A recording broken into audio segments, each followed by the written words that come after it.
All right, let's turn now to the topic of election integrity. Former President Trump and his running mate J.D. Vance have raised unfounded questions about the election process.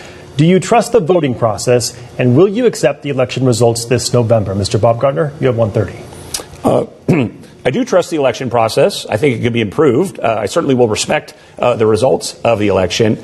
I think what's gone on in this state, in this country, unfortunately, is there's been a series of steps that have been taken to reduce folks' trust in elections. And I think it's so important that we rebuild that trust.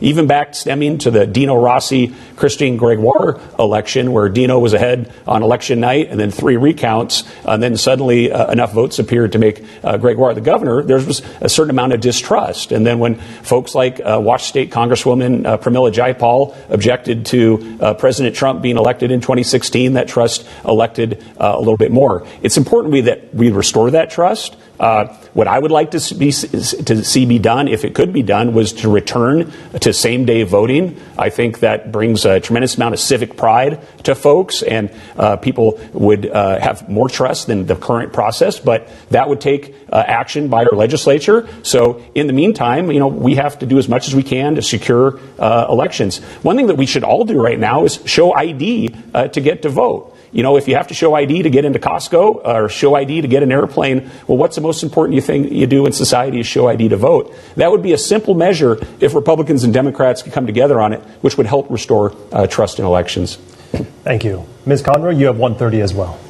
I find it incredibly ironic when people whose very words undercut trust in the election system say that they have to deny people access to the vote in order to restore trust to the election system.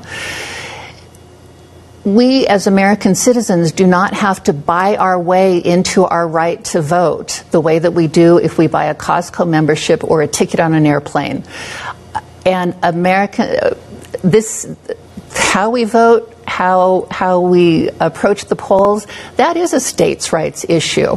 And the citizens of Washington State have decided that they want to be able to vote by mail, that everybody gets to vote by mail. And so for my opponent to suggest that somehow the system's so broken that we have to return to the expense and inconvenience of bringing people together to vote, and that in order to do so they're going to have to get an identification of a particular type, this is voter suppression, and I would not support voter suppression. It's a states' rights issue.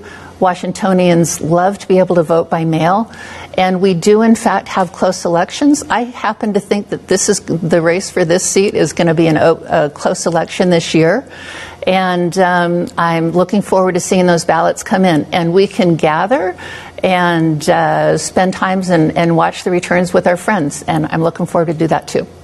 Thank you.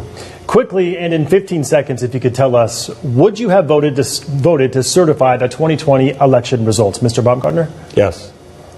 Thank you. Ms. Conroy? Absolutely. Thank you.